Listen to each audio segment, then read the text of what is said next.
Hello everyone, welcome to the pitch streaming of the WEkEO Hackathon. I've been watching you work so hard for the last 2 days, and I can already say that you can all be so proud of what you've already done. I want to start with giving you a big round of applause already from my studio, even though I'm alone. You've done amazing and you can all be super proud of yourselves. The good part here is that you've all done your pitches already, so all that you need to worry about is now answering the Q&A as well as you can. Before we kick things off, I want to give a big round of applause also and thank you for all the mentors that have been supporting the teams throughout these 2 days. Without you, the solutions for sure wouldn't be as high quality as they are right now. And then our superstars next to the teams for today is, of course, our jury.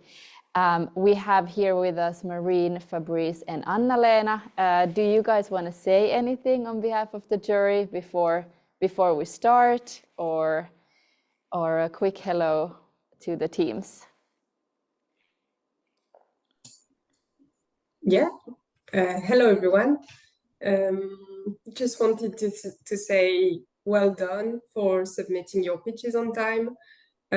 It was really great to see all the hard work going on, and I was having a look at all the channels and the discussions going on for the past 2 days, and it's been really great to see all the passion that you've put into your project. So well done for that, and good luck with the pitches and the Q&A.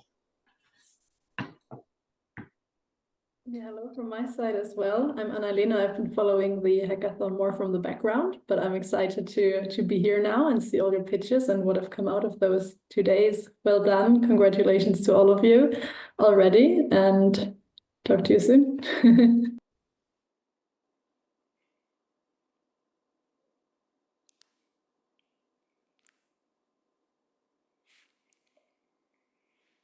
We still have Fabrice on the line, but maybe you want to go incognito. Also completely fine. You will be hearing from the jury members in all of your pitch sessions. So after each pitch, you will have 3 minutes to hear questions from the jury members as well. So they won't go unnoticed. A bit of practicalities before. Now we will have a total of 14 amazing pitches in front of us during these coming hours. I will walk you through who goes in what order, so both the jury and the teams will stay up to date, no worries. We will let you know all the time which team comes next and so on and so on. So, one more time. We will take the first pitch video, and after that, the jury can immediately start asking questions, and the team member for that team can unmute, put your camera on, and then answer those questions. You have a total of 3 minutes for this exercise. It goes fast, so quick questions and quick answers is the key. And I will let you know once your time is finished. And after that, the jury writes down their scores, and we slowly go on to the next team. To keep our jury as sharp as possible and let their brains rest for a little, we will have a short 15-minute break in the half of this session. So 7 pitches, quick break, 7 pitches. Questions, thoughts, comments before I go into the real deal? I know we're all excited to get there. Let's go. Perfect. Then without further ado, we have our first pitch, oh no, of the day. This started great. Jury and team 1 get settled. Let's see the first pitch from team UDrop. Hello, we are UDrop, and we are building a digital twin of the water cycle to have real-world impact. Let's make every drop matter. Water is the most important element on the planet, but 25% of the population has no access to clean water. 1 million deaths per year are due to water quality, and 80% of wastewater produced is discharged in the environment. And there is no tool that directly connects awareness to actions. And we are going to fix that. Our solution is combining WEkEO data with modeling tools, and we are going to deliver 3 platforms: The first one is a digital academy for schools. The second one is a game based on real-world data. And the third one is set of services supporting corporate ESG programs. We are starting with digital and we are going to physical world. This is a high-level view of our technology that is creating awareness, encouraging actions, and supporting community projects. For the scope of the hackathon, we are limited to one ecosystem, which is Ocean, and we have developed the backend and we have developed the front end to visualize the results. We are using 7 sources of data from WEkEO Copernicus platforms and executing our model on the virtual machine. Here you can see the set of data. After the hackathon, we are going to continue our development and release a beta version in 2025 and a commercial version in 2026. Our business model is based on our platforms. We have a B2C game subscription, we have a B2B academy together with our partner Educate for Life, and we have a B2B corporate ESG packs, and we have other revenue streams. Our team is composed by experts in different domains, as you can see on the screen. Let's now jump to our demo. In the last 2 days, we have implemented the backend to simulate the water movement within the ocean. And here on the front end, we can see different ecosystems. And if we zoom in here inside the ocean, we will see one droplet of water navigating through the ocean. So here it's loading. And if I zoom out, you will see on the screen that we have the journey of this individual droplet of water within the ocean calculated based on the WEkEO database. And on the bottom, we have additional data that we can see associated with this drop. We have the chlorophyll concentration, we have the pressure, salinity, and temperature. For example, temperature of the ocean is really important in the management of the global warming of the planet. That is a current issue. And if I zoom out, we will see other droplets in other different regions. Thank you.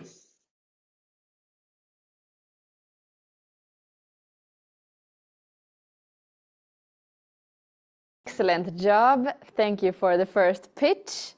And jury members, the floor is yours. Let's go into our first Q&A. I start? Come on. Okay. So very, very interesting approach, and I like all the outreach activity like this. So good point for you. I was wondering what kind of actions you imagine to or advice you imagine to share with the users of your platform. Yes. In the academy part of the game of the corporate solution. Yeah, so we'll have a different exercise. So the academy is made for schools, and we are going to organize actions within the classroom so that all the students and teacher can together have some experiment, try whatever they have learned in our platform. And these actions are aligned with normal school programs. So we are going to promote them on our system. For the game itself, it will be a team-based mission within the game and as well outside of the game to get additional knowledge points that they can activate additional features in the game. To give an example, it can be how they are using the water at home, and they can be careful about not wasting water, and they can come back to the game and confirm that they have achieved additional real examples. And the third one, which is really supporting community projects. So we are going to map in our system existing real projects in different countries and promote these projects on our platform where people can directly donate or invest in such programs. Yeah. Okay, and the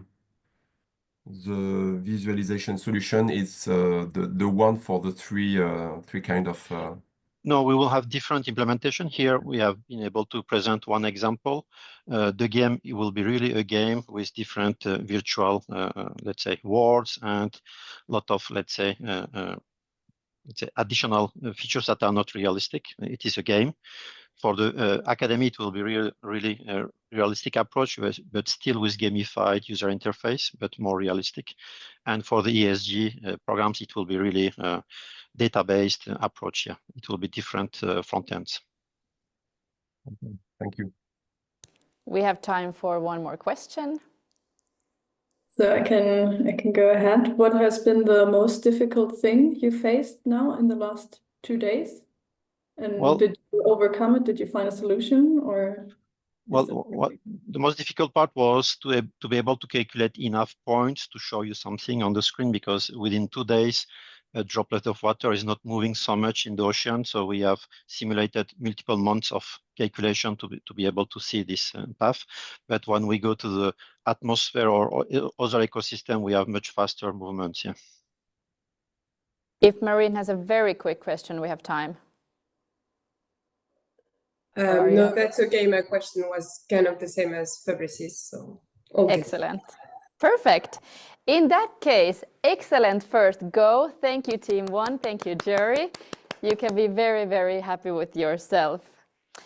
Thank you. And while the jury writes down their scores, I give you a minute or so that you don't forget scores, comments that we can then discuss in secret later.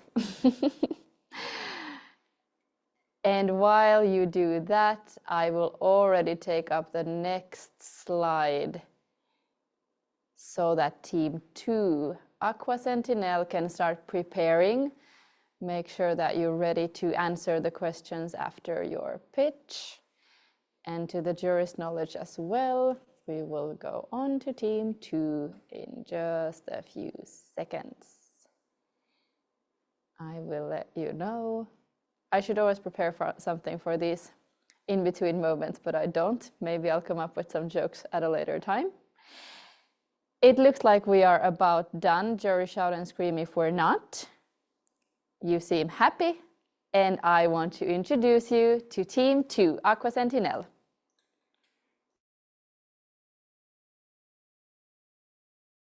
So hello everyone, we are Team Aqua Sentinel, and in this hackathon, we have developed an interactive interface named Aqua Sentinel for monitoring water quality parameters such as chlorophyll A, salinity, turbidity, and parameters others will be added for monitoring fresh water in Bangladesh. So if you currently see that we are monitoring chlorophyll indices in Bangladesh. You can also add the salinity index and total suspended materials. This platform uses Sentinel-2 data and Sentinel-3 data for real-time monitoring of the parameters.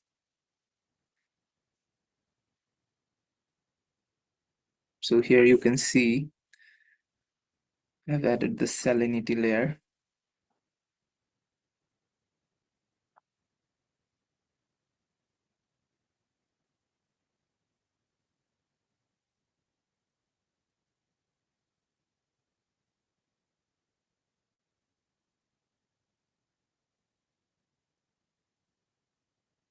So basically you can also monitor the rivers using points, and which gives interactive values. So moving on to the next part of our presentation, and which is our strategies. So the unique value is value proposition to government, researchers, and communities. We will leverage them. They will also get a chance to input their data in our platform. And moving next, the target markets are government agency, agricultural agency, research, and private sector, ministries, resources, environment, agriculture, farmers, NGOs, and private sector collaborators will benefit from this.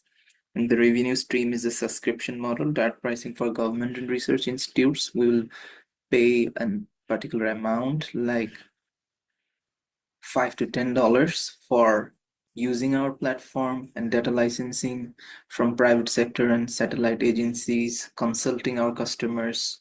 And there are premium features also, and opportunities for partnering with us, and sponsorships opportunities.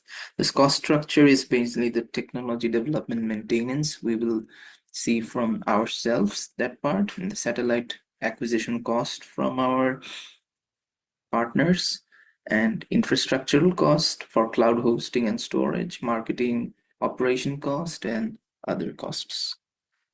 So the key resources are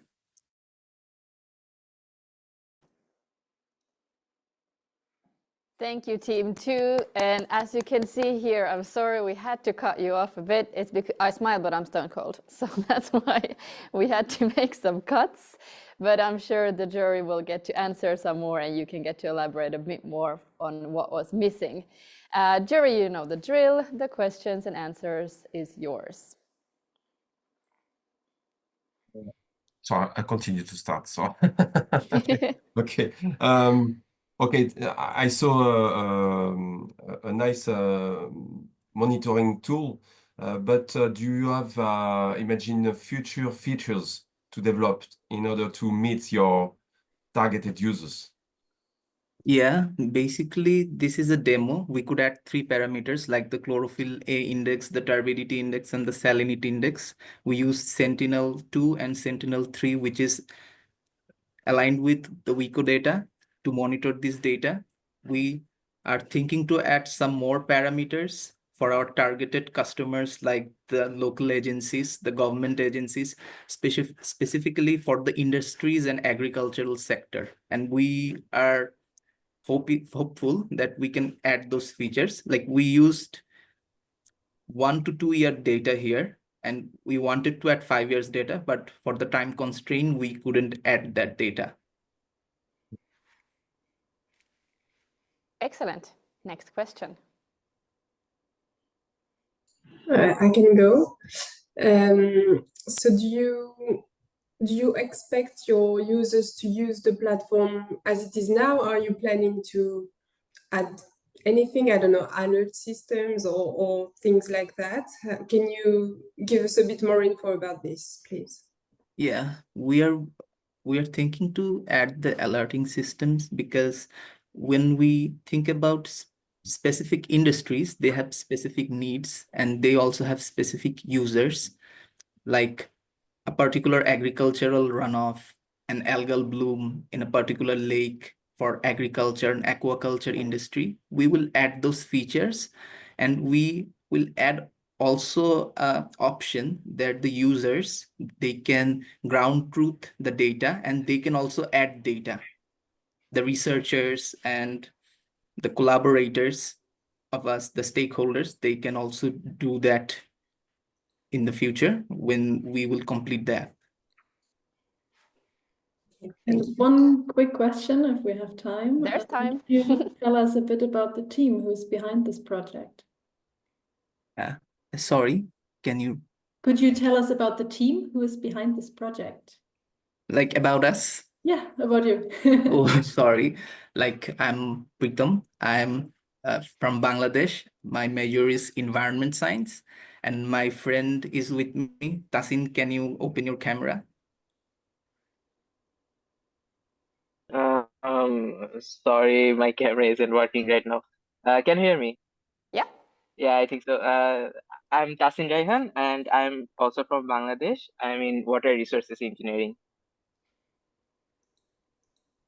So we are a combination of environment science and water resource engineering, working to solve the problems related to waters and water conservation stuffs. Great. Excellent.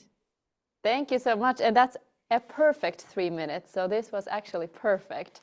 Thank you so, so much, team 2. Well done. I'm clapping to you again alone in my studio. Thank you. And the jury, you very I much. again give you some time to write down your scores and comments about this team so that you remember them later. And while the jury is doing that, also I love the clap reactions in Zoom that I see here in front of me, so you guys can keep it going. And while the jury writes down their thoughts for team 2, we can already take up the next team to prepare and to keep you on your toes and keep you sharp. We do a couple jumps. And we jump all the way until team 5 next to team Save the Food. So team 5 can start preparing to answer questions in just a few minutes. You will be next up. And let's still give it some time before we take the next pitch video. It looks like we are about ready. Let's go. Welcome, Team 5. We are team number 5. Let's save the food. In Europe, northern Italy plays a crucial role for wheat production, contributing around 21% of global wheat output. With the global population projected to reach 9 billion people by 2050, the demand for wheat will continue to rise, making this region essential for global food security. However, the growth of wheat and other crops heavily depends on favorable climate conditions. As you know, climate change is threatening these conditions, putting crops and ultimately food security at risk. Our project will provide valuable data on crop migration in response to climate change, enabling stakeholders to make informed decisions that enhance agricultural resilience and sustainability. The primary stakeholders are governments, who are responsible for resource allocation, agricultural policy, and climate adaptation. All other stakeholders are climate research organizations and large-scale agricultural enterprises. Here are our main competitors. They provide similar products but without the same interactivity as us. Our solution is a web platform that provides standardized climate indicators for selected crops and regions, helping decision makers assess climate risk and plan for the future. Based on open source technologies and fair data, we will be able to provide valuable insight to these people. Our platform analyzes CMIP6 datasets provided by WEkEO, and in the future, we'll also rely on land use datasets from the same source to improve our analysis. The total cost of the project is estimated to be around 375,000 euros. We aim to finance our project with grants and partnership, starting with Horizon Europe. The whole team met for the first time at the hackathon. We started from scratch on Thursday and have made significant progress in building the platform functionalities and defining a viable business plan. And now, a short demonstration. Thanks, Abel. So here I'm going to present the solution we developed. It's a web application in which we can define the option. So let's now select the scenario. The scenario is the scenario of the behavior of the government that is going to change the actual emission that has been produced and change the temperature of the world in a few years. So let's be not pessimistic and choose the best one. Then we're going to select the crop we want to analyze. So maybe for the sake of representation, select wheat, and we pick the year. So maybe 2040. And then here we're just going to select the region we want to analyze. So here, North Italy. Start analyze, we wait for the processing, and here we have the image. Thank you.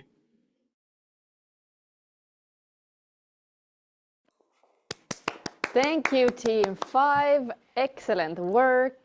I see you already on the line, which makes me happy, so I will immediately leave the stage and give it back to the jury.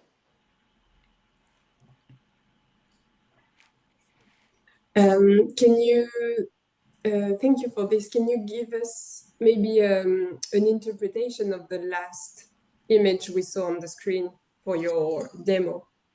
Yes, so the idea was to present some climate indices such as growing degree days and showing how crops are moving in between years, like due to climate change, due to favorable conditions changing per region. But we had some difficulties with computing this during the hackathon yesterday. So the picture showed in the demonstration was about precipitation and how they change over time.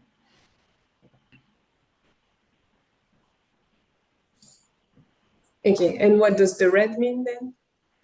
The red means less precipitation. It's a precipitation anomaly from today. Well, it was 2040. How much precipitation is how few precipitation are today's compared to the baseline. Okay, thank you. Thank you very much for the presentation and demo. Well done. Can you tell me a bit about the underlying Earth observation or Copernicus data you've been using? So we have used CMIP6 in the beginning data, and then we have used a data set called downscaled CMIP5 climate indices. And we aim to use also some land use data sets to make sure that we are computing our indices on the proper regions. But it's more a proof of concept than a final product now. Thank you. Just a quick question. Compared to the concurrents you have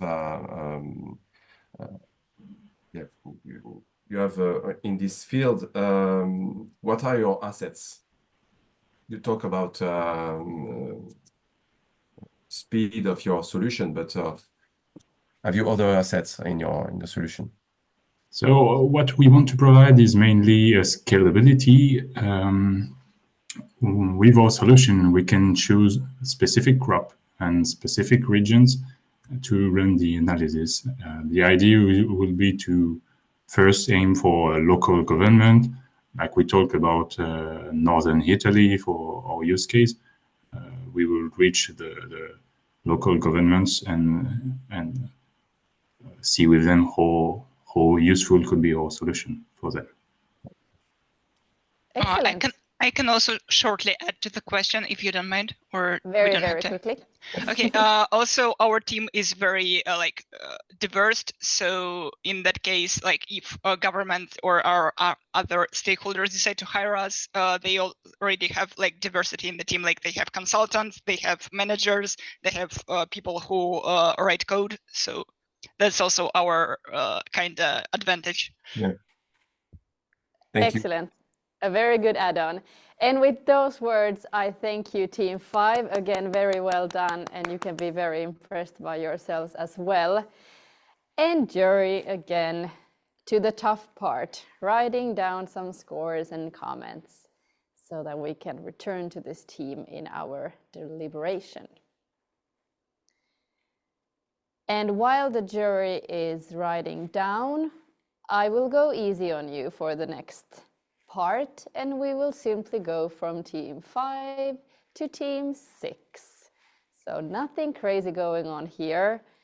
So Team 6 Warm Waters can already start preparing to answer some questions next. And nice, I have Federica online as well. It looks like we're ready. Let's go for Team 6. Good morning, everyone. My name is Federica Perassi, and today I'm pitching for Team 6 Warm Waters. We're presenting the project H2Go, and we're a team of 3.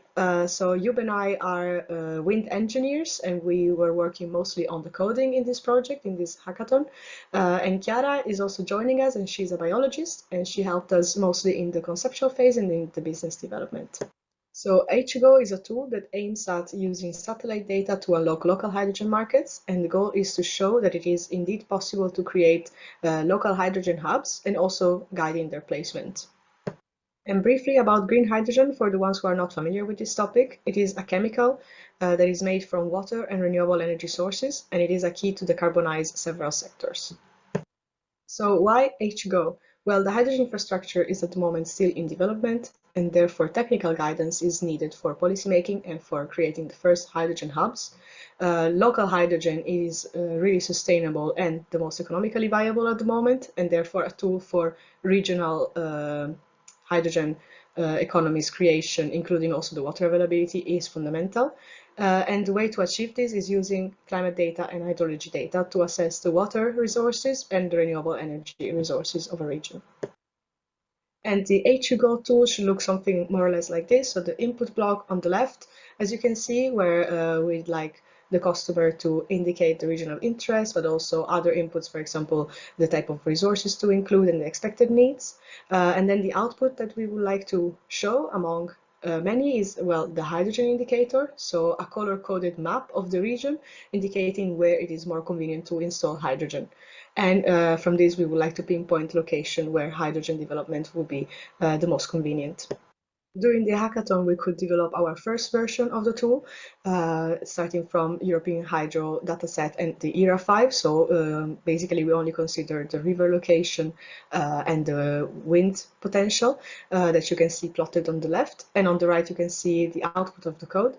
That is the hydrogen indicator. So this color-coded map showing where the hydrogen potential is the highest and identifying specific regions where the installation would be the most convenient.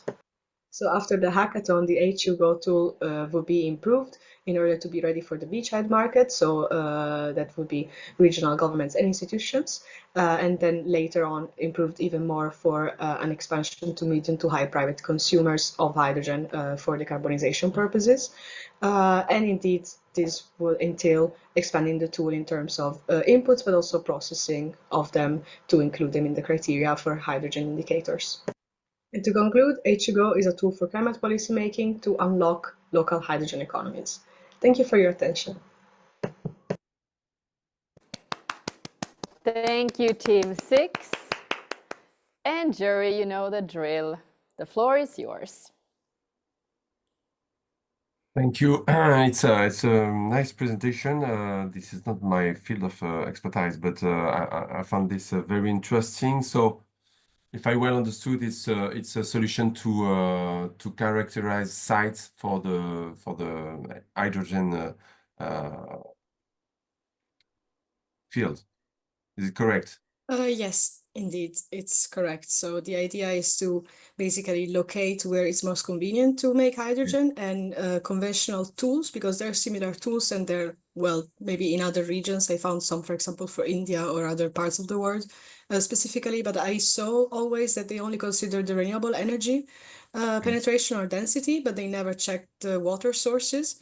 And I personally had an experience where I went with the Dutch government to Jordan to convince the Jordan government to invest in green hydrogen, and what blocked them was indeed the water sources. So they don't have, well, they have scarcity of water, and also using seawater from the Red Sea was indeed not the best, because it's a preserved area. So yeah, basically that's something I wanted to tackle. So the combining the need of water sources and also renewable energy sources. Yeah. Okay, thank you. Nice. Thanks. Thank you. And next question, please. I would be interested in the team. So did you work together on this topic before, or did you also just meet during the hackathon and start that project in those last 2 days? So we are 3 friends. So one of them is a friend of mine from Italy, because I'm from there originally, and it's Chiara. And she's a biologist. And we actually started thinking of what to present. We just saw the hackathon and we thought, oh, it's really interesting. Let's just give it a try. And we did a bit of brainstorm. And at some point, actually, Chiara got a job, so she could not help with developing the tool at the moment of the hackathon. So then Joep joined, and he helped me with the tool. And he's a friend of mine from the Netherlands. So yeah, we just joined all together. And yeah, so indeed the conceptual phase was between me and Chiara, and then you joined, and then the developing of the tool was mostly me and you.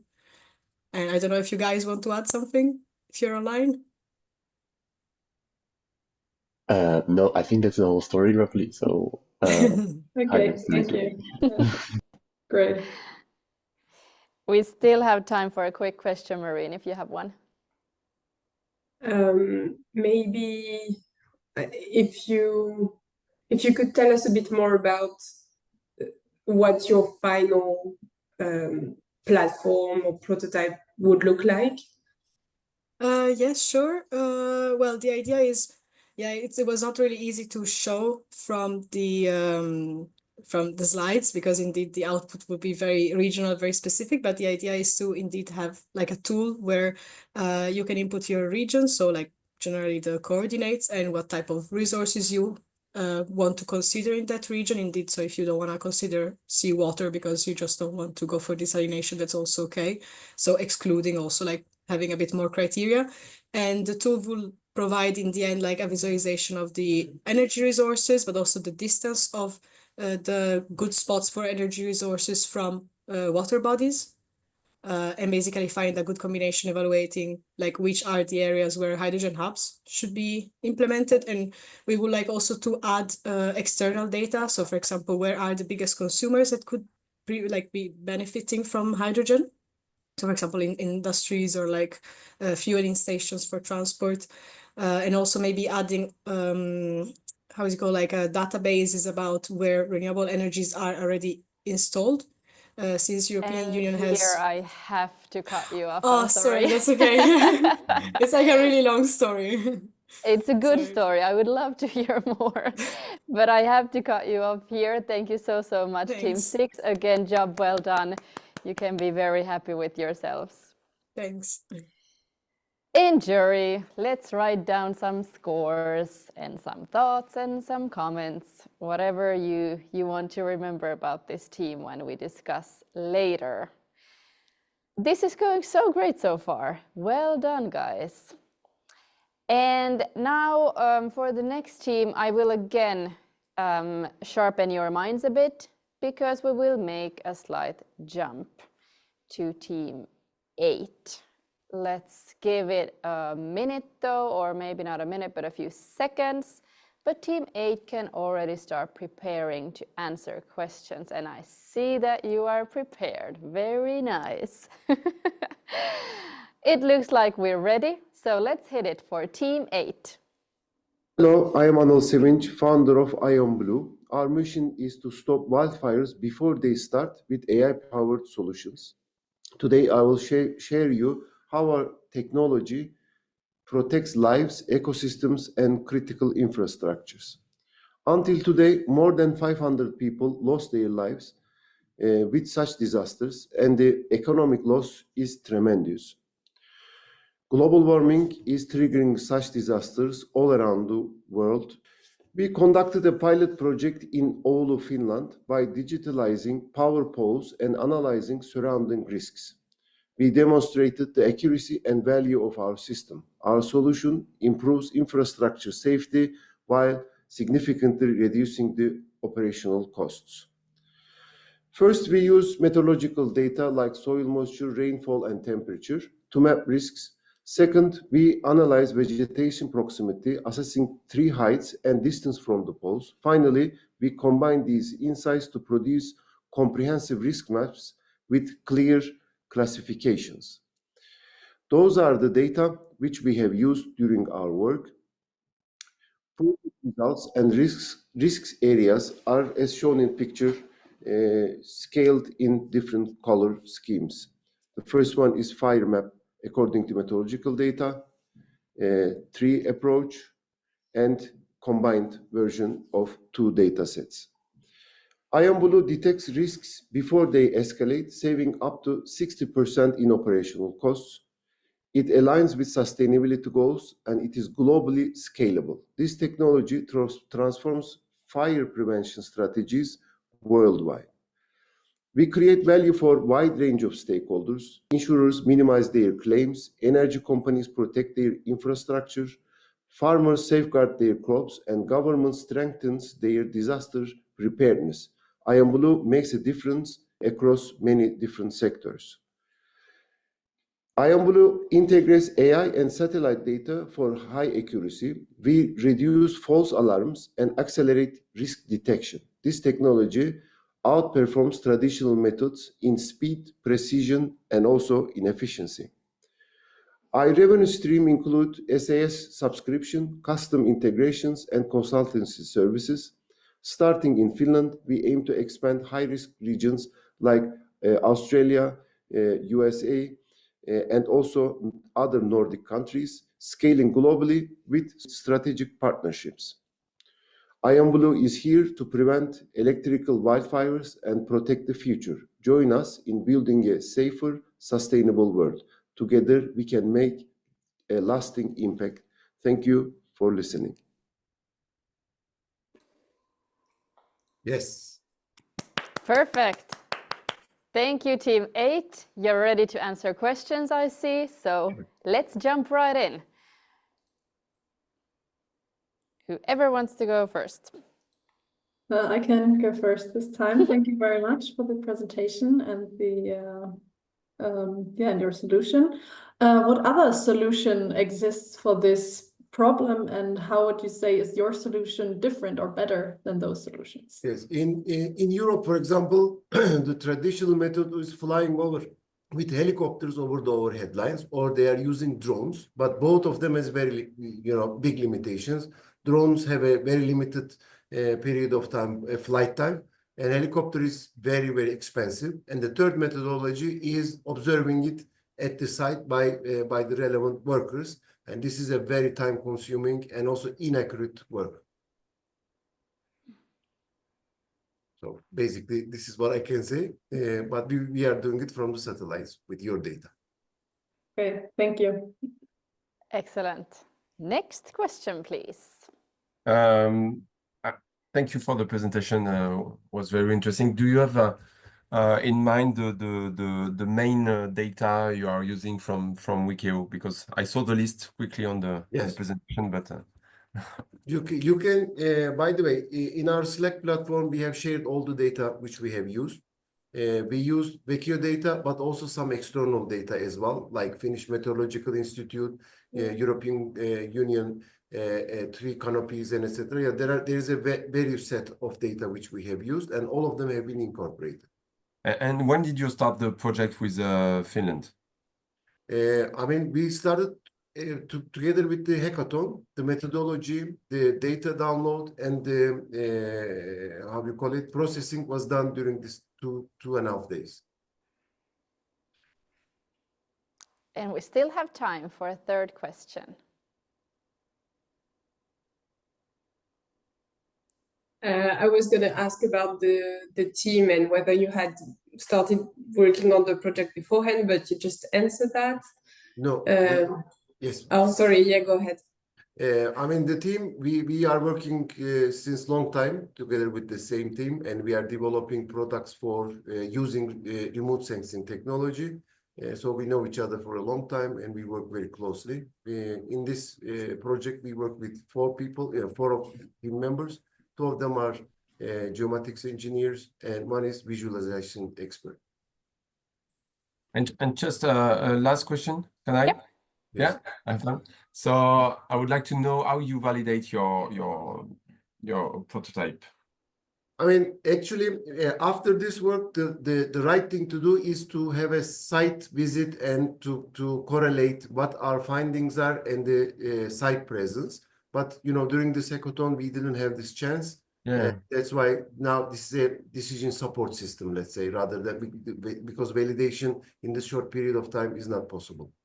Yes, or you can also use previous events and previous events can be used, plus the risk points which we have determined now can be observed at the site, so then we can correlate the data. Okay, thanks. Excellent.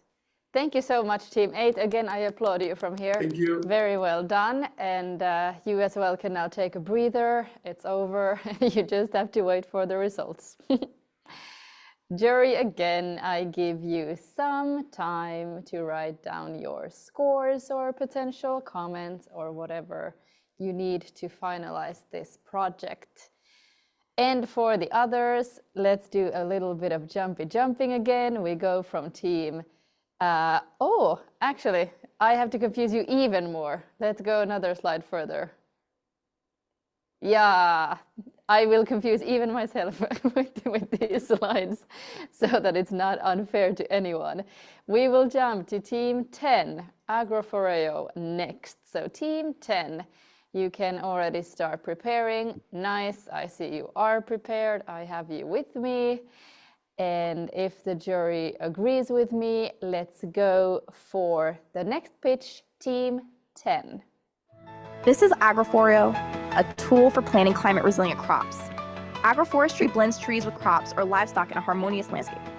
This approach enhances climate change adaptation to droughts, floods, and erosion by improving microclimate management such as shading and soil stabilization. Also, trees sequester carbon, leading to better biodiversity outcomes and increased resilience for our agricultural systems. With the EU Nature Restoration Law in effect, Nations are obliged to integrate agricultural transition strategies into their national restoration plans. The question is, how can they make informed decisions to achieve transition from traditional monoculture to dynamic agroforestry systems? Agroforeo offers a tailored solution that empowers decision makers with the information they need to navigate this transition effectively, ensuring a resilient and sustainable agricultural future. Our approach is based on real-world data from existing agroforestry systems across Europe gathered at EURF website. These living labs show us exactly which combinations of trees and crops thrive together in different environments. Using machine learning techniques, specifically a maximum entropy model, we analyze how these successful systems relate to their environment. We gathered environmental data from the WEkEO platform and other sources, examining everything from vegetation phenology and productivity, soil moisture, temperature patterns, and rainfall distribution to soil properties. With this trained model, which essentially captures the DNA of successful agroforestry systems, we've mapped suitability across the entire EU landscape. Taking it a step further, we've analyzed each individual agricultural parcel using the Land Parcel Identification System, LPIS, calculating specific suitability scores for different types of agroforestry systems. Think of it as matching each piece of land with its perfect agroforestry partner. To make this information accessible, we've developed a prototype using Jupyter Notebook featuring an interactive map where users can explore our findings. This prototype serves as the foundation for a future full-scale web application, where farmers and decision makers can easily access detailed recommendations for their land. Simply click on a parcel, and our system reveals not just whether agroforestry would succeed there, but exactly which agroforestry type would thrive in that specific location. Our machine learning model is designed to evolve. With additional training data, we could extend our analysis globally while continuously improving accuracy. We also plan to develop new capabilities, including harvest yield and carbon sequestration assessments, and to integrate climate change scenarios. Our solution offers the first comprehensive tool for agroforestry transition planning across the EU and serves multiple stakeholders: farmers seeking transition to agroforestry, and governmental agencies and consultancy firms working on EU nature restoration law. To make our solution accessible, we've designed a thoughtful pricing structure. Our free tier demonstrates agroforestry's potential at broader scales, while our premium tier provides detailed analysis, recommendations, and advanced features. That's it. Thanks for watching. Join us in making data-driven agroforestry accessible across Europe. Use Agroforeo, transform your land, and transform our future.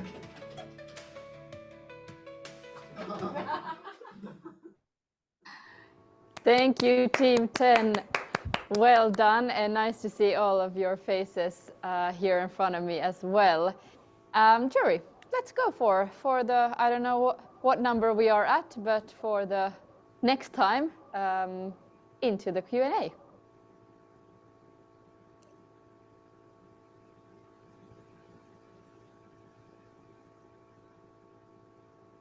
No one wants to go first. It was so clear, the solution. We have actually no questions. No, I thank you for your presentation. It was very nice. And again, this is not my field of expertise, but I found this solution very interesting, and also the business model, which is simple but very efficient, I think.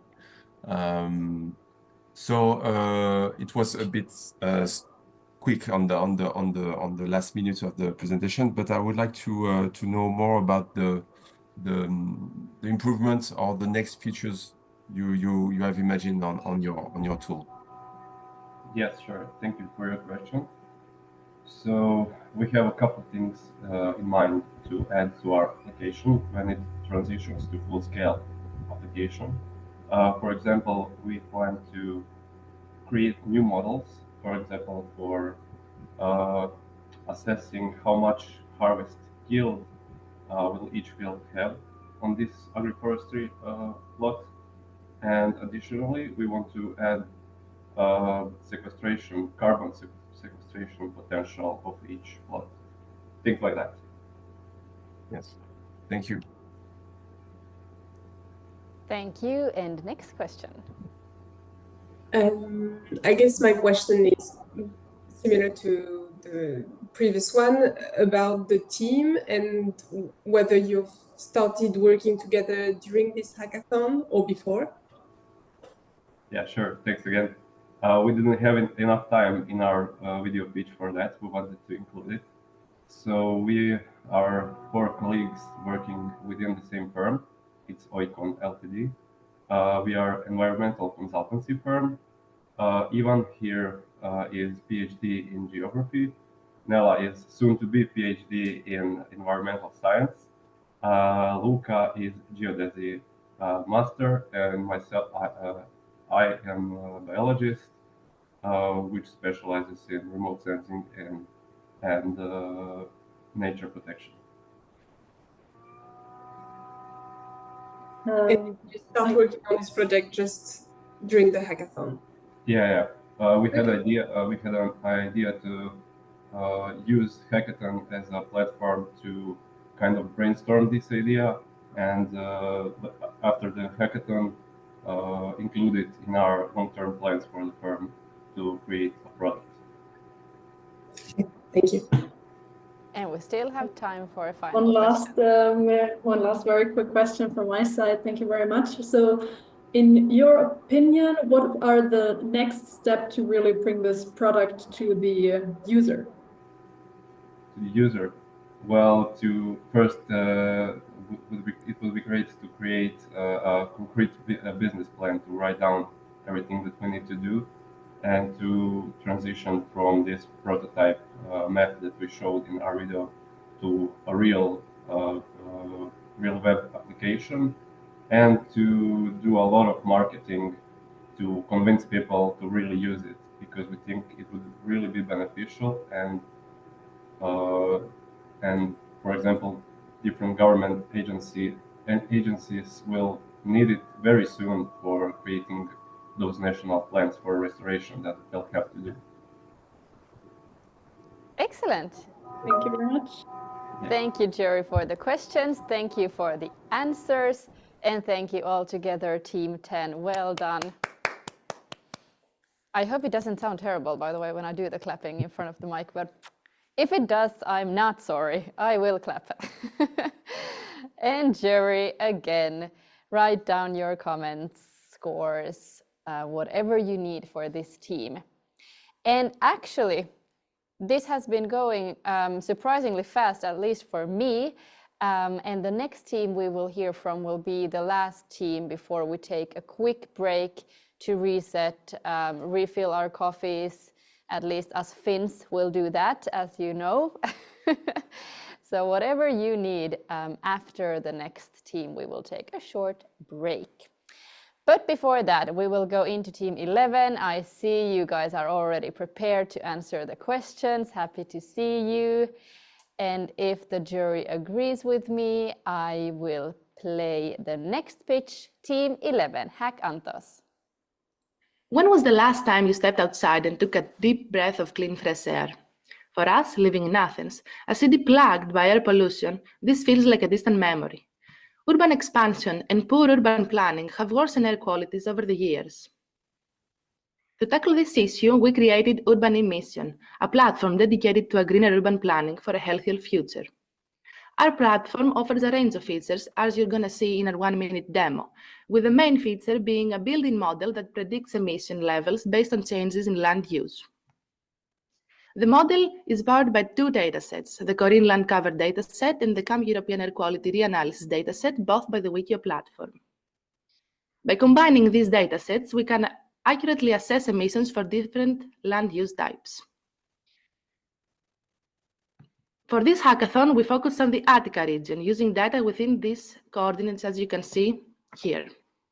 We matched emission data to land use types to build a small but functional dataset.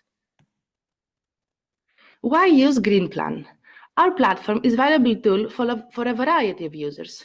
Urban planners and architects that want to design sustainable urban expansions, municipalities and local governments that want to develop environmentally sound policies, businesses and corporations that can use our platform as a compliance tool, predicting pollution levels, suggesting mitigation measures, and ensuring adherence to the European laws. This helps them avoid future fines while also boost their public image and help gain trust with the citizens. Also, academia and researchers that want accurate data on emissions. Urban Emissions is not just a prediction tool. It's a platform for actionable insights, driving sustainable urban development. Now, please pay attention for our demo. Hello, let's dive into the functionality of our platform. Here we see a map where we can choose lots of ways to select an urban area, with a polygon, with a square, a circle, and we see a historic lake like here. I won't reveal why it's historic. But if we're lazy, we can also just type in the city or the region we're interested in and get the bounds. Once we get to do that, we can see the land coverage for this region. Here we see specifically the industrial zones of Attica, and then we have a brief summary of the emissions and the quality danger they pose. Last but not least, we have developed a tool where we can select a specific subregion, change its land coverage, and compare the emissions from before and after. Thank you very much for your attention. We have different subscription tiers for the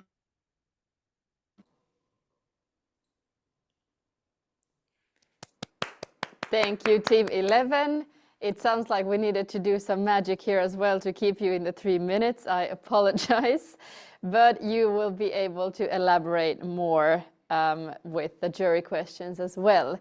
Now I know, jury, for the 7th time, let's go into the Q&A. Whoever wants to go first.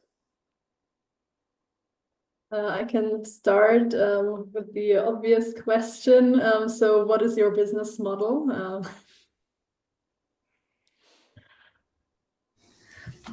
So we're thinking a platform that's gonna have a wide range of users. So we want to launch this product and have different subscriptions for different people to use. For example, municipalities can and the state can use this tool when it wants to transform a region or when it's thinking of building a big part of the region, and it can see how it will affect the emissions into the general state. But most importantly, we're also thinking that a lot of businesses could benefit from that tool when they want to expand their they can see how the emissions will be affected, because as we know, a lot of European laws have been there are a lot of European new laws that how can I say? I'm sorry.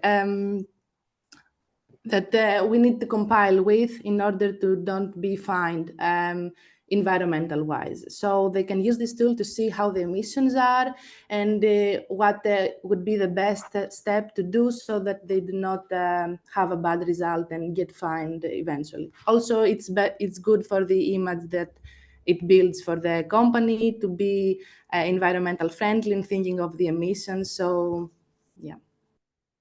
Thank you very much. Excellent. Next question. Yes, you. Thank you for your pitch, and you said that you have used WEkEO data, past WEkEO data with from 2018, and you said that you will be able to make some prediction, but using what kind of data?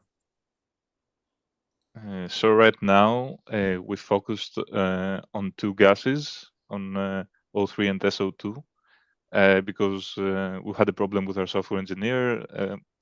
Never mind, we couldn't have access to more data and more GPU power. So for now, the data are restricted to those gases, and as you said, they're mainly historical because there's a lag between updates. We're thinking if we have a big amount of data, we can train our model sufficiently so that it can predict the emissions pretty well, but it will be in historic data. It won't be able to validate our data real time. Excellent. If you have a very quick question, Maureen, we can take it. No, that's okay. Thank you. Excellent. In that case, thank you again, Team 11. Job well done. And you as well can go and have a breather and wait for the results. And for the jury, one more time before the break, think about the scores and the comments so that we don't forget this team even when we go and refill our coffee.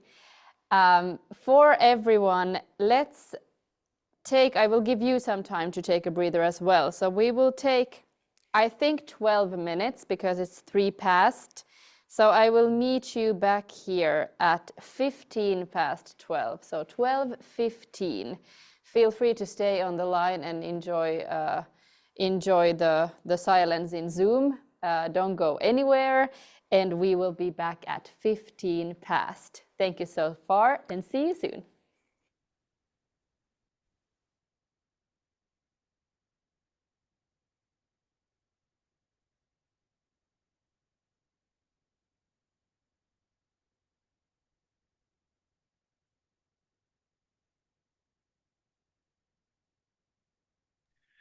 Well, good. I'm still having hope that yeah, we made a good end-to-end presentation without.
So the last half, I hope that you're recharged, got some coffee into your system or whatever floats your boat. That's what does it. Yes, for me.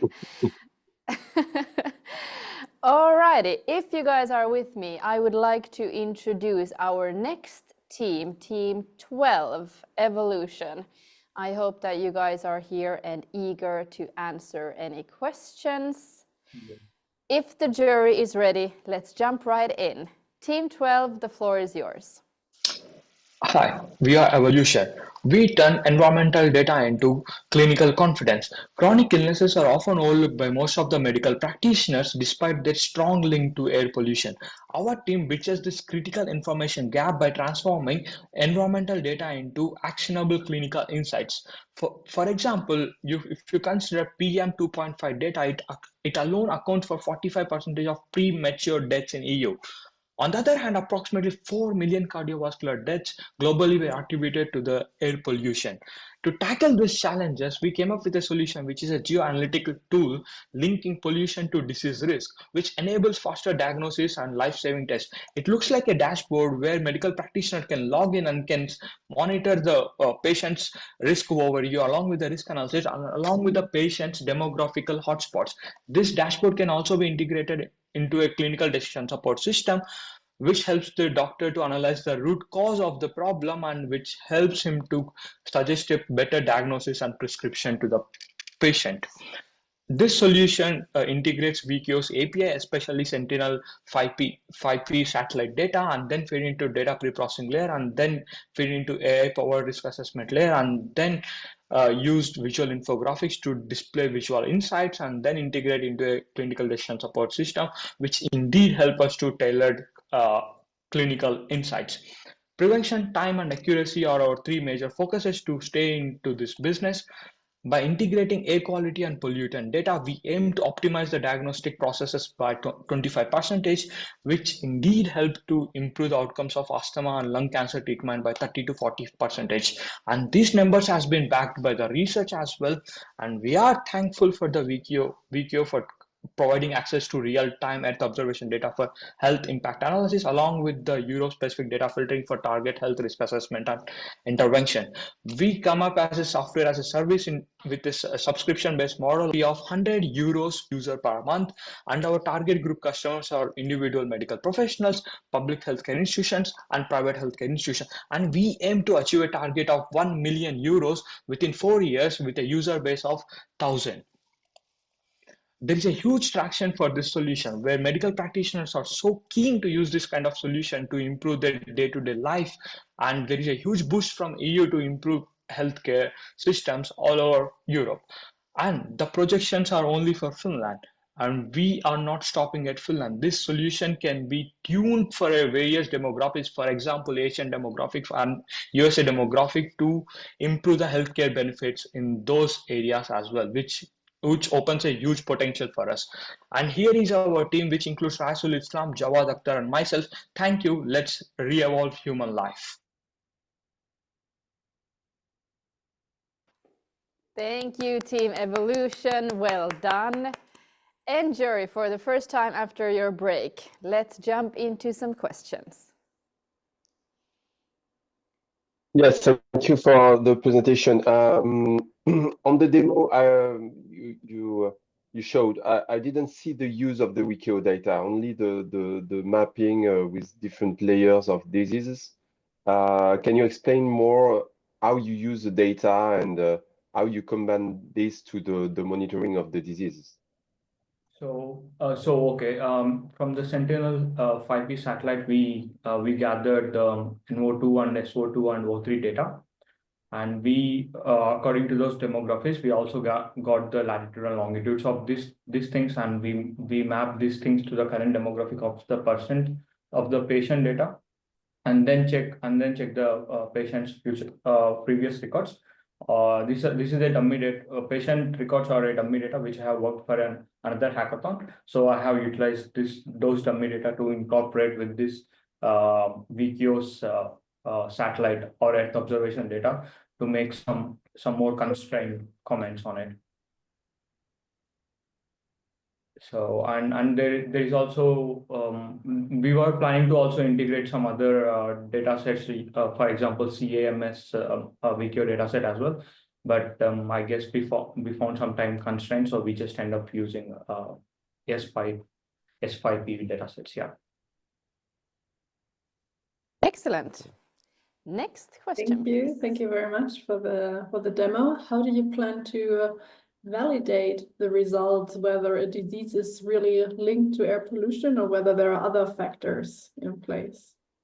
So air pollution is one of the major players in this thing. So we validated these things with, I mean, we don't have any human validations in these 2 days, but it's mostly the research-based validations which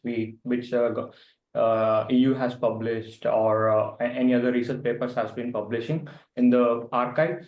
So from those things only we got the results of, like, how PM 2.5 is affecting and how nitrogen dioxide is affecting.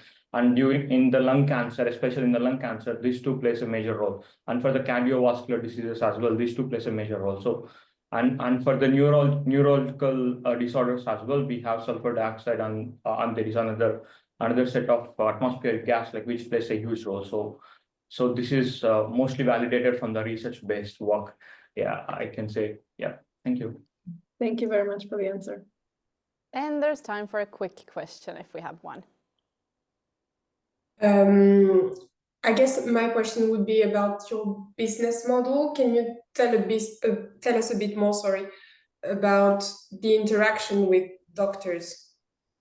So basically, for the interaction with doctors, this is a part of our clinical decision support system, which we are building in Finland. So we are going to integrate this Earth observation data to our existing clinical decision support system, which is on a prototyping level. And we have been doing validations and interviewing doctors and nurses to validate those ideas. And for the business model, it's a SaaS platform which we are offering for a subscription payment of like 100 euros per user per month. And since we'll be collaborating with institutions as well, there will be varying prices for institutions. This is for the individual subscriptions. Yeah. Okay, thank you. Excellent.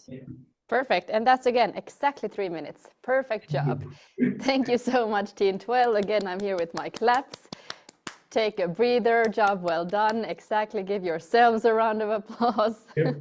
Bye-bye. And while the jury is writing down their comments and scores, we quickly, or not quickly, but slowly go onward to our next performance of the day. Here we will do a small jumpity jump, so stay sharp, especially if the next team, Team 14, get prepared to already go next. So for the jury, we will go to Team 14 next for the pitch and the Q&A. It looks like maybe we would be about ready. I think so, and without further ado, let's roll Team 14. In October 2024, Valencia faced one of its most catastrophic flood events, with record-breaking rainfall of up to 500 millimeters in some areas, equivalent to the region's annual rainfall. Tragically, over 220 lives were lost, 190,000 were displaced, and infrastructure sustained billions in damages. This extreme event, fueled by climate change, exposed vulnerabilities in flood risk management and urban resilience. This is where FloodAdapt comes in. Without needing technical expertise, our platform democratizes flood risk analysis by providing a user-friendly environment that allows anyone to generate flood risk and damage maps. At its core, FloodAdapt uses extreme value analysis to model flood extremes, offering high-precision projections for catastrophic events. But that's just the default. Users can customize their approach by selecting alternative models that suit their needs. The platform also includes uncertainty analysis, so users can understand the variability of the results and make more confident decisions. For example, let's say you are a city planner in a flood-prone area. With FloodAdapt, you can simulate future flooding scenarios under different climate projections and see the associated economic damages, all in a matter of minutes. Let me quickly show you how it works. This is our platform. You can first start by learning more about us and about our model. All the data we used from WEkEO, UMSAT, or ECMWF, our technology, and also our outputs. But first, we will only be talking to you about what we did during this hackathon, which is during phase 1. This is a demo for Valencia, Spain. First, you choose your climate projection, and you get the average precipitation over time.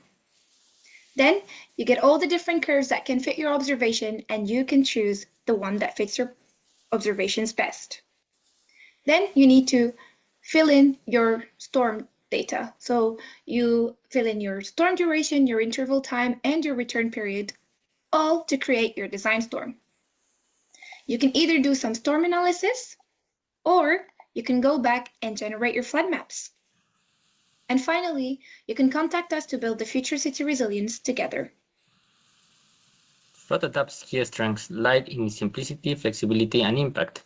You don't need to be a hydrology expert. FloodAdapt's intuitive design lets anyone create flood maps and simulations. Our outputs, including flood maps, damage assessments, and adaptation strategies, empower proactive decision-making. Whether you are a small municipality or a global insurer, FloodAdapt's flexible licensing ensures affordability to your needs. FloodAdapt turns flood risk modeling from a challenge into a tool for resilience. All of this was possible with joint effort of 2 PhD students, Nadia and Juan Pablo.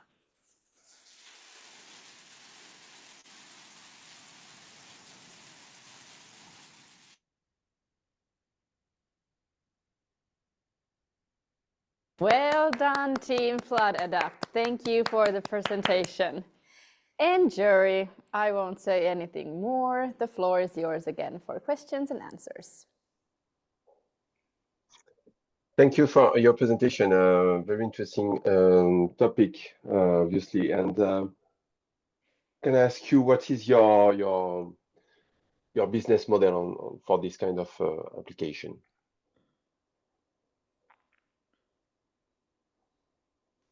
You're muted. No, We can't hear you. Yeah. Yes. Yes, now, yes. Okay, perfect. So Perfect. sorry. Thank you, Fabrice, for your question. So we have a few thoughts about what our revenue model would be mainly. So we would have a subscription-based license, which means that you can buy a monthly or an annual subscription, and you can have your own profile on the website. You can access historical simulations that you did yourself and change them. But then you can have premium features, like you can have consulting features, which would come with a premium feature, which means that you can consult with experts in the field that would give you what type of adaptation measures you can have, because this would highly depend on the area and the region. You can also have a 7-day trial, which would come free, obviously, for every user at first to try the model, but it would have a lot of restrictions, obviously.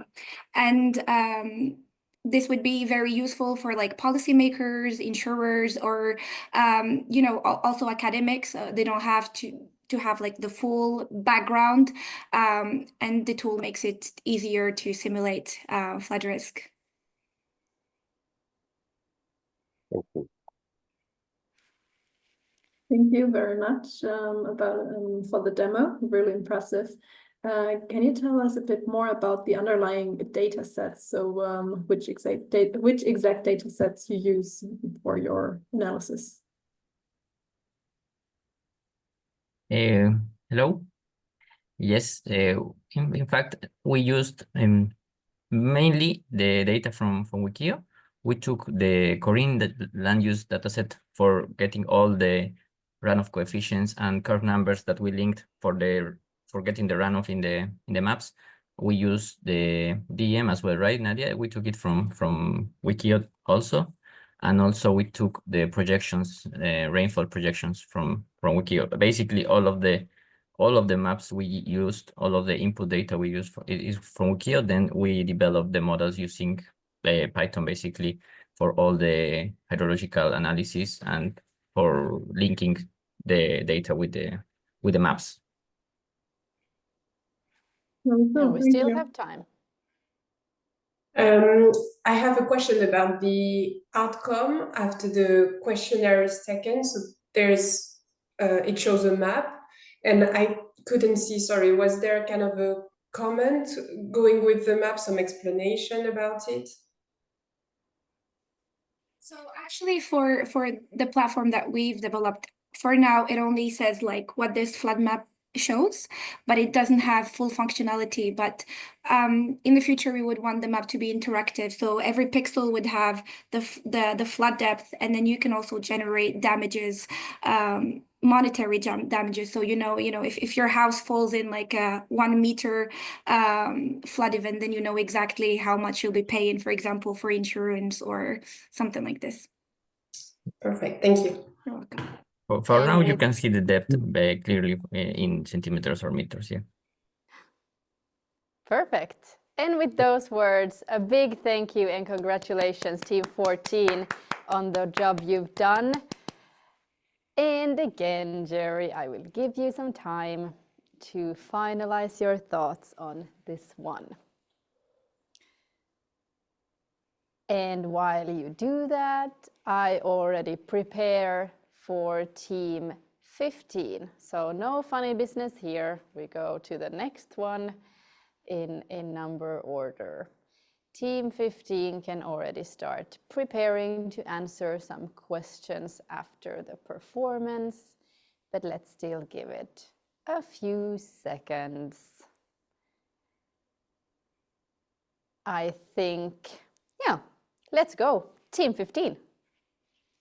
Did you know that in Poland, over 8 million tons of asbestos on roofed posts daily kill trees? At the current pace, it could take 60 years to fully remove it. Our project aims to speed up by developing modern detection system using satellite imagery, orthophoto maps, and LiDAR technology. How do we do it? This is our approach. Asbestos, a highly toxic substance, is linked to serious respiratory disease like lung cancer. In Poland, over 8 million tons of asbestos must be removed by 2032. Conventional methods for asbestos inventory are slow, costly, and labor-intensive. The need for removal has been urgent as the material degrades over time, crumbling and releasing fibers into the environment. Recognizing this, the European Union has prioritized asbestos removal, supporting roof replacement through initiatives like the Next Generation EU Fund. Our solution is an advanced geospatial analysis system designed to automatically detect and map asbestos-containing roofs. It will evolve into a fully automated, scalable SaaS platform for companies and local governments, facilitating asbestos disposal planning and process assessment. In the last 5 years, Poland allocated over 66 million euro for asbestos removal. Clients will subscribe monthly and analyze specified areas, reducing the need for costly and risky on-site inspections. Our innovation integrates Sentinel-2 satellite data, aerial imagery, and LiDAR to detect both known and unreported asbestos roofs, filling the crucial gap in environmental management. This approach not only enhances detection, but is also scalable globally, dramatically reducing the cost and time associated with traditional survey. Our system transforms asbestos monitoring, making it faster, more cost-effective, and applicable worldwide. Before the hackathon, we laid the foundation for our projects, creating an initial framework and data integration. But the real magic happened in the last 2 days. Our team achieved much more using WEkEO platform than I have time to fully describe in 3 minutes. Our team consists of myself, Kasia, Martin, and Darek, all from TerraEye, where we engage daily with satellite data analysis and machine learning. With our combined expertise, we know how to develop this product. After selecting an area of interest and on an initial map, high-resolution orthophoto map imagery is downloaded. This imagery displays aerial views and marks points where asbestos roofs have been detected. Each marked point has coordinate used to extract the special signature of a pixel from Sentinel-2 data. This spectral signature from the feature group that our machine learning model uses this to classify roof contains.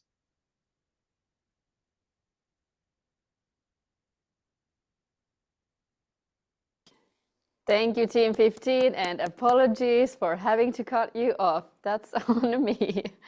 But the jury, please use these 3 minutes to ask about maybe what we still couldn't see. The floor is yours. Thank you. Right, go ahead.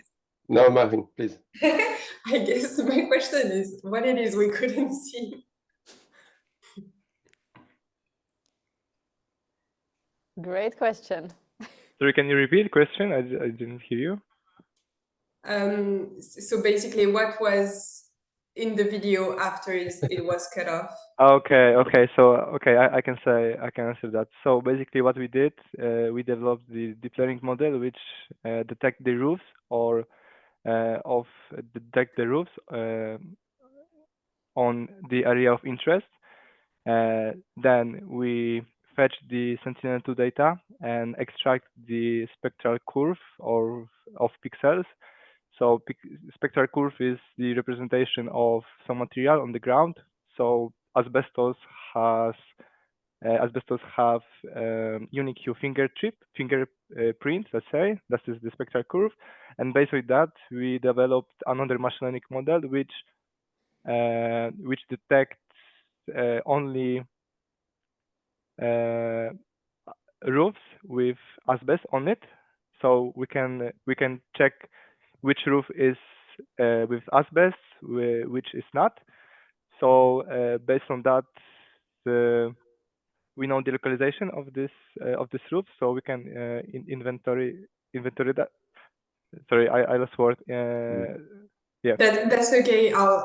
Let's go to other questions. I feel like I got the answer I need. Yeah, but Thank you. this is at the end. So we know where roofs are. So next step was to calculate the area of the roof. So we know that sometimes the image not represents the best of area of the roof, because the roof looks like that. So we see only the top of the roof. So we developed another tool, but we not finished that using slider data. So we have created the point cloud, and we created the 3D models, and based on that 3D models, we calculate the area of the roof. So basically, what you can find in our approach is that you choose some area of interest. Everything is automated except of the LiDAR, because we did not finish that in only 2 days. So what's next? You choose the area of interest. Our model is searching for roofs. Then we decided with another machine learning model based on the Sentinel-2 data which roof is covered by asbestos, which is not, and then user can use it as input to reports, etc. So yeah, that's the technical part and what our app is doing. I think Miłosz should take the floor and tell you a little bit about the business, because he is. So maybe Marcin should wait for another question. Sorry. I'm sorry. Okay. We have time for one very quick question, if we have one. Annalena, do you have a question? Yes, I would have a question about the resolution. So roofs are kind of small when you look at them from a satellite which has a 10 × 10 or 20 × 20 or 60 × 60, depending on the spectral band resolution. How do you deal with that, and what's your plan for the future? And a very, very quick answer. Okay.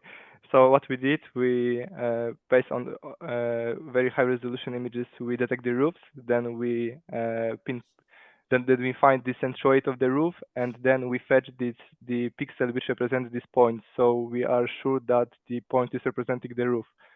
So yeah, that's how we manage that. Oh, it was actually a really quick answer. Nice, thank you. And sorry, Fabrice, but that concludes the 3-minute Q&A for this one.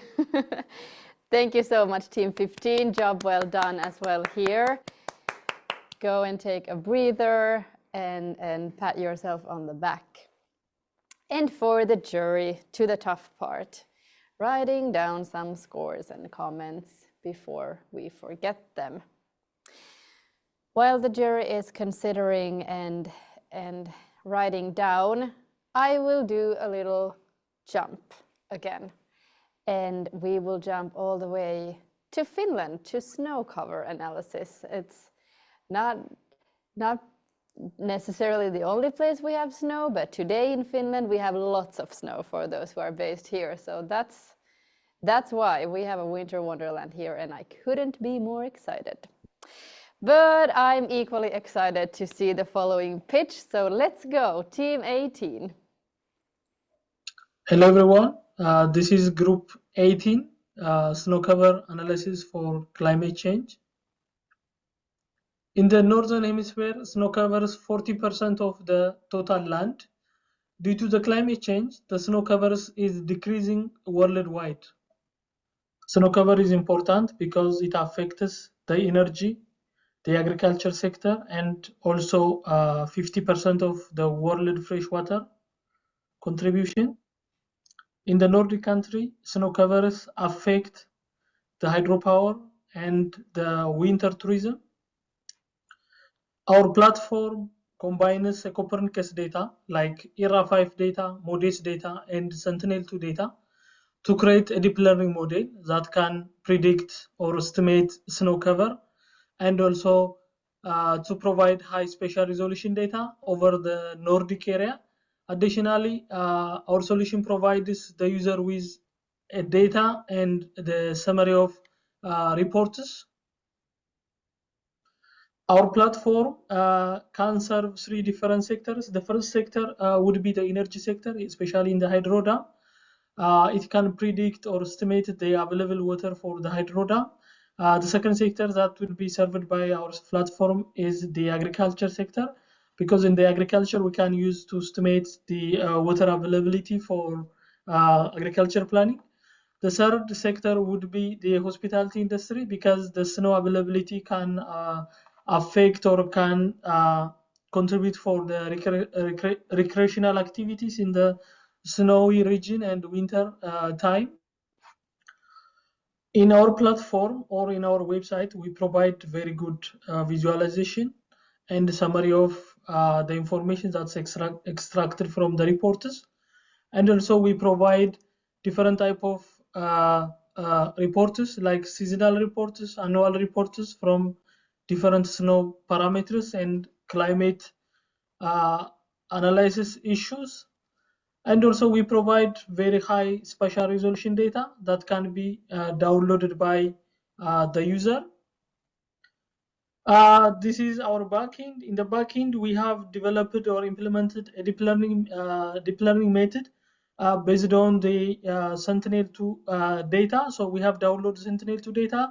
Then we pre-process the data by using deep learning technique and produce a result that shows the cloud, the snow, and the background, which is the snow parameter estimation. If you like to contact with us, this is our address. Thank you very much for your attention. Thank you, Team 18. I'm again here with my applause. I see that you're there eager to answer questions, so let's jump right in. Jury, the floor is yours once more. Thank you for this. Can you tell us about more about your team profiles? Okay, thank you very much for this chance. Okay, so our team profile looks like, first of all, I'm a doctoral researcher in computer science and the environmental, like the snow hydrology modeling, so directly the project. And also my other partner is working on the Meteorological Institute in the Denmark Meteorological Institute. He's a senior researcher in the climate analysis. And also the other partner is like, actually it's a company. So the company is a software company. So in the company, we have front end, back end, and then the general software company package. Great. Next question, please. Thank you very much for the presentation. Could you give a bit more details on the website? So what is the actual actionable insight users can get from the website? Okay, thank you very much. In our platform, we provide the data, so the high resolution data. Like since you are familiar with the data type, so the main challenge in snow cover analysis is the spatial resolution. If you consider the data, like for example, in the MODIS data, like 500 meter, and then the ERA5 data is like almost 10 kilometers. So this is not enough for snow cover analysis, because we have to be like a bit high spatial resolution to be like accurate and reliable. So in that case, we need to have a high and very good spatial resolution. So In that sense, we provide high spatial resolution data by downscaling the data already, the available data from the WEkEO platform. And also we provide the reporters, the reporters might include different snow cover parameter reporters, and also we provide some analysis, for example, the climate change risk assessment mitigation technique by the regions. And also in our platform we have publication, so in the publication section the people can see the paper that use the data from the platform and also can interact with it. And also in the platform there is the AI agent, so everybody who wants to use in our platform can ask a question and get support on the data and the reports that we generate from in our platform. And also we have very good visualization for like a bit quite good summary for each report in the data. So yeah, thank you very much. And also we have the alert for like the disaster and for risks.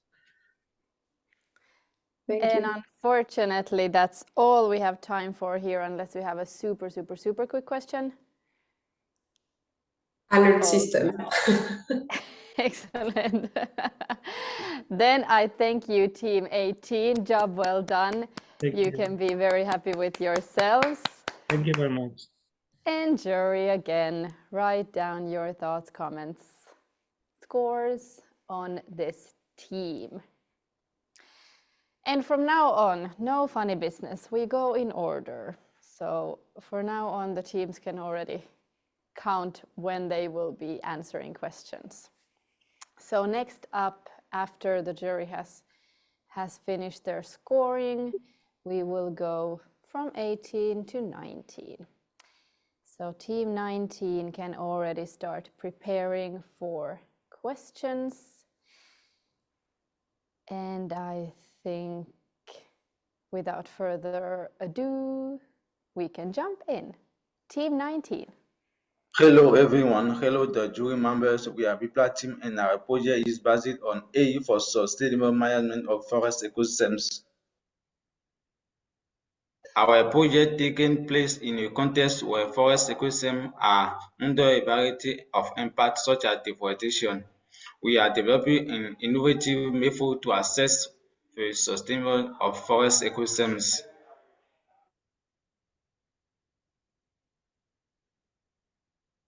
Our project is beneficial to several stakeholders, such as policymakers, managers of protected area, local community, and researchers.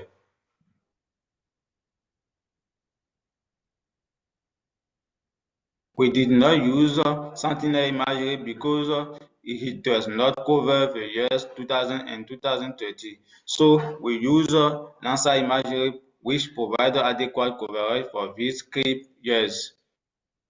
Our method uses NASA data and machine learning algorithm. Here is the demonstration of this method. The first step is to upload previously downloaded satellite image to the platform. Then, after installing the necessary Python library, we added vegetation indices to each image to obtain more accurate results.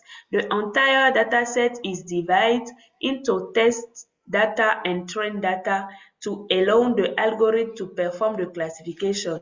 Then each algorithm is implemented, such as random forest, in-series boost, support vector machine. The kappa coefficient and the overall accuracy obtained tell us which algorithm is the best, making it possible to access the above ground biomass of different ecosystems. Classification maps of the different land use units are created. Okay. We then added the above ground biomass value of the different land use units to the maps previously produced. These values are available from the literature. The above ground biomass maps for each forest is then created and visualized to give an idea for the results.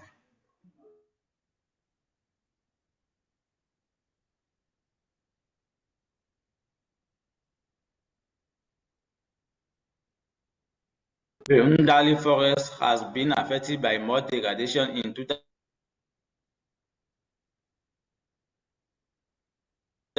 And I'm sorry again. Thank you, Team 19, for the 3 minutes. I'm sorry for cutting you off, but the jury might use this chance to get some more info on what we missed. I see that you're ready, so team, let's jump, jury, let's jump into Q&A. Thank you. So I understood that we can ask a question in French. Yes. To this team. OK. So, merci beaucoup pour cette présentation. Je voulais avoir un petit peu plus d'informations sur quel usage on pouvait faire de ces données une fois que vous avez calculé la biomasse de ces forêts.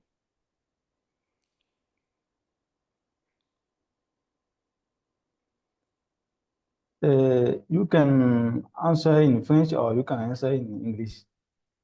Whichever works best. Yeah. Yeah. Comme vous préférez.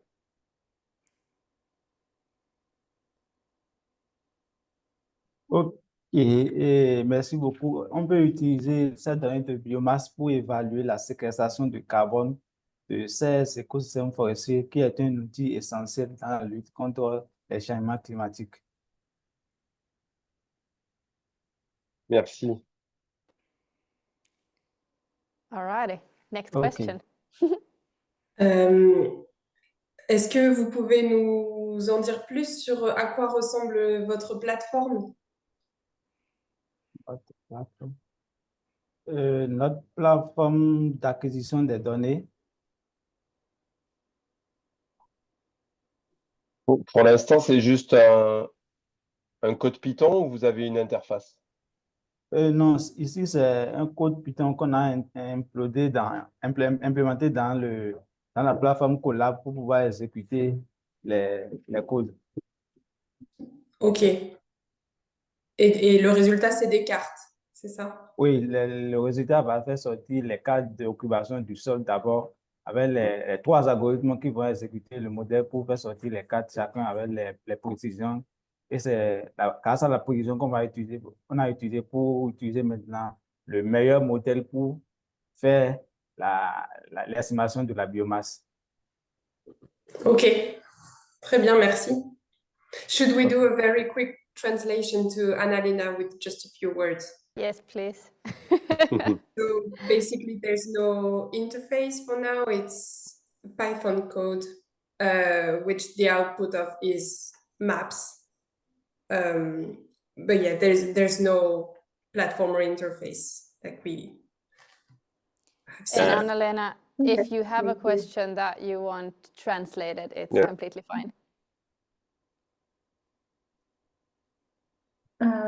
Maybe a question on the end user. So who is going to use these maps in the end?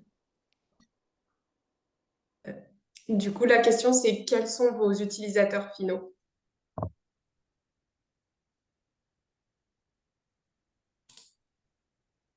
Ah, vous êtes en mute?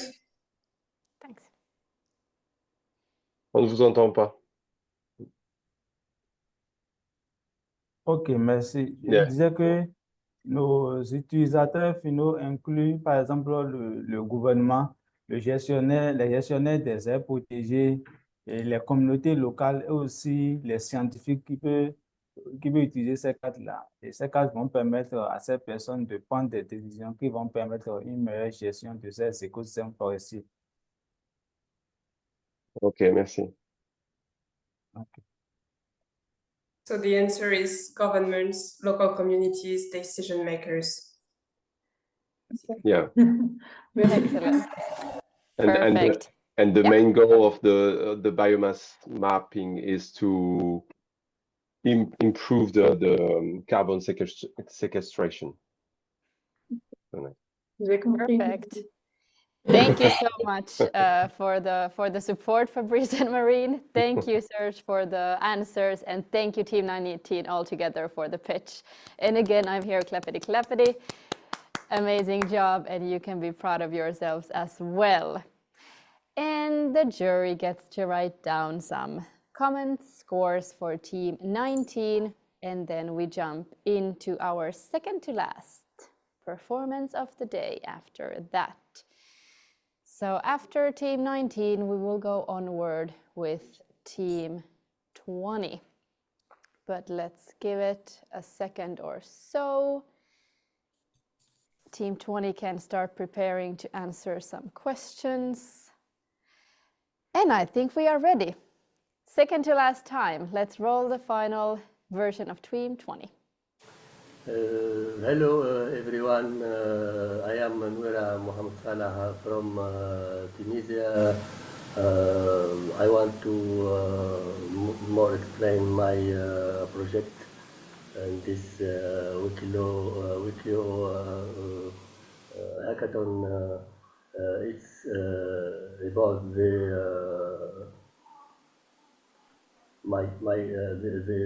energy retrofitting energy building that leads in green building. My team is about the climate change and SDG the topic, and the summary of my project is to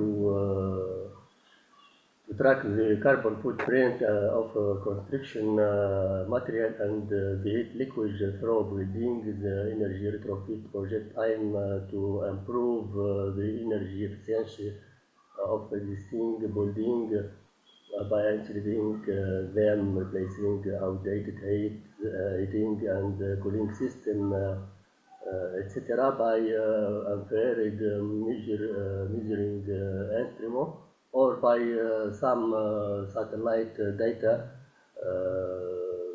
from the platform given by the WEkEO platform. It's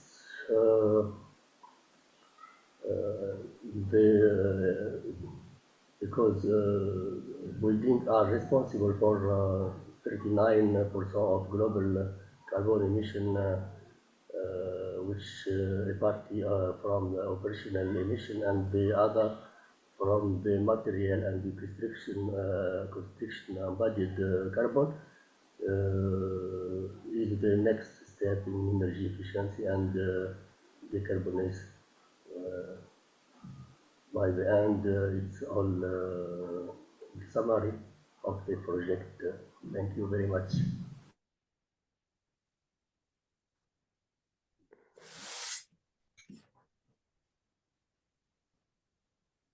And do we have Team 20 on the line to answer questions? I don't see a camera on for Team 20, that is. Team 20, do we have you guys with us?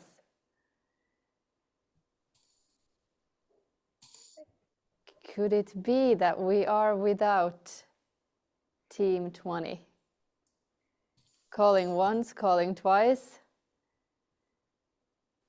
Nothing in the chat that you wouldn't be able to hear. I think we are in fact missing Team 20 for Q&A, which means that I'm happy to see that Team 21 already has a camera on, so maybe you knew that this was happening. So we can already jump to Team 21, or actually no, let's give it the minute. So based on the performance we just saw, let's quickly jump on to scores for Team 20 from the jury. And then I will introduce the final presentation. So a few seconds to write down scores. And then we are at our final destination, the last pitch of the day will be Team 21. Let's jump right in. Hello everybody, my name is Quân Nguyễn. I'm a representative of Team 21, Coral Reef Shading. Our team has 3 members, Graham Patterson, me, and Bipin Pusai.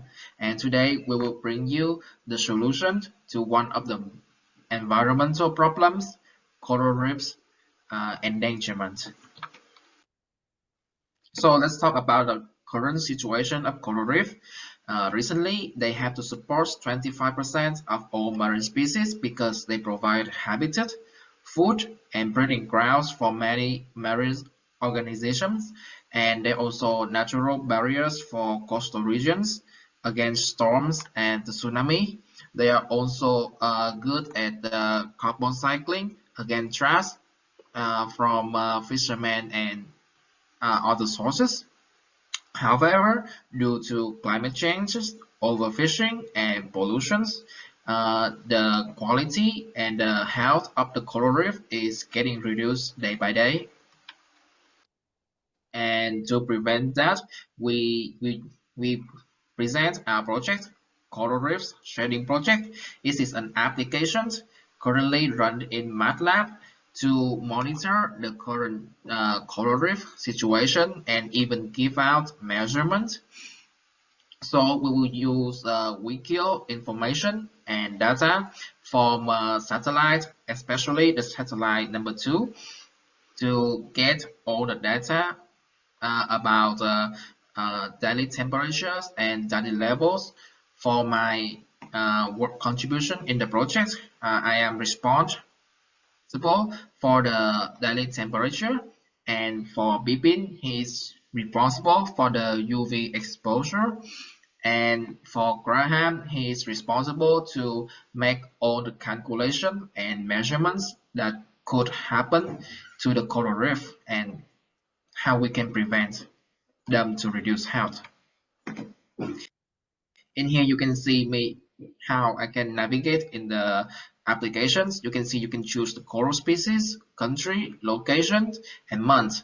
The coral species data will be pulled from other sources into the CSV files, and I also pull the sea surface temperature and UV from WEkEO to provide us data for the project.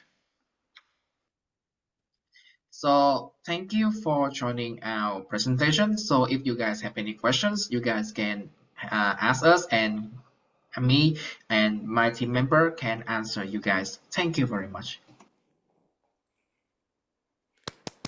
Thank you, Team 21, Coral Reef Shading, for the pitch. I see that you're ready for the questions. So one last time, jury, let's hear some questions for the team. Thank you for this speech. I understood that you make past analysis of a different location, but do you plan to have also some forecast of the marine state? So about forecast of the marine state, do you mean like our measurements, like our predictions and anything, right? Prediction, yeah. Yes, so we also have predictions, but right now it's not really accurate because, like, for example, we have many locations, but they are really close to each other. So we only take the UV exposure and sea surface temperatures, and usually, like, when they are only like 0.05 distance away, the temperature doesn't change much, so the measurements will be likely the same. Well, and I think I would just add to that. This is Graham. I would just add to that like we are looking at coral reefs all around the world. If I understand your question correctly, like we are doing some projections for each of these coral reefs depending on the selection of the user, and it's going to give predictions, which is going to help people on that local level decide whether or not to implement a shading project, which is going to help those corals survive. Perfect. Next question, please.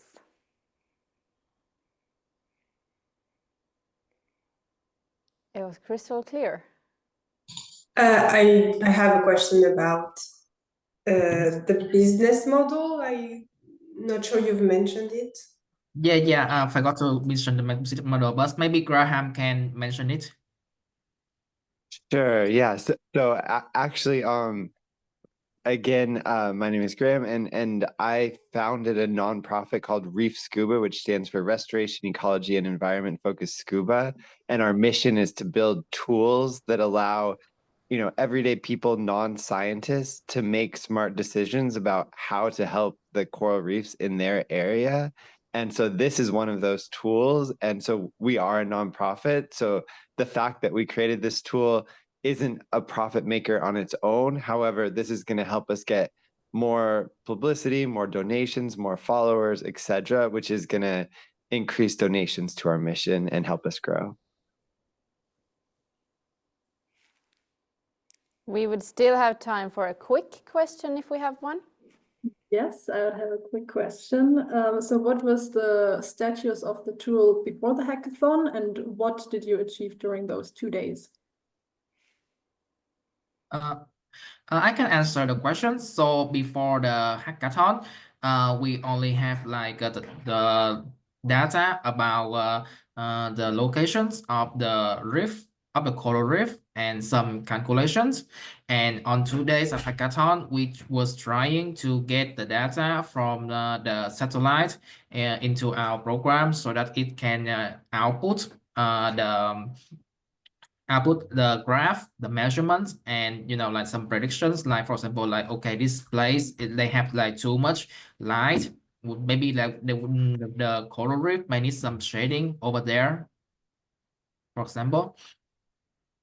Yeah, it was basically just a visual mock-up before, an idea, and Kwan and Bipin, Beat on the tech side, they helped bring in all of the data actually that makes the app work and pulls in actual satellite data, real-time data, so that people can make decisions that are based on the reality on the ground. So yeah, it was basically just a picture before, and now it's an actual working application.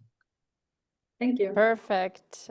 And that exactly concludes our 3 minutes. Off the 3-minute record, Graham, isn't it in the middle of the night for you? I'm in Mexico, so it's early in the morning. Yeah. Perfect. Well, good morning, and thank you for the Q&A. Yes. And that concludes it. Thank you, Team 21. Again, me clapping for the final time. Job well done. And jury, please take a minute or so to write down your scores for the last team of the hackathon. What happens next then? At the same time, I can walk you through the next steps. The jury and me will meet in the jury deliberation room after this and make some tough decisions. And you guys go and have a rest, take a break, I don't know, have your morning coffee or have a nap or whatever suits you and your time zone best, and meet me back here in little less than 2 hours, so at 3 p.m. CET. We're a bit ahead of schedule, but I think let's stick to the previously communicated schedule after all. So you get to take a bit of a longer break here and really really celebrate your achievements so far. During the deliberation phase, nothing else is needed from you. You've done your work, and now it's time for the jury to do theirs. However, if you want to get some inspiration on things or activities you could do while you're waiting, I will send you a feedback form in our Slack channel if you want to give us some feedback on your experience in the hackathon so that the next one can be even better. So if you want to give us a few minutes of your time, we would highly appreciate it. If you have any questions, we are, of course, in Slack available all the way until the end, so let us know. But otherwise, you can be so proud of yourselves. I applaud all of you. Great job, and I will see you back here at 3. Jury, let's meet in our room.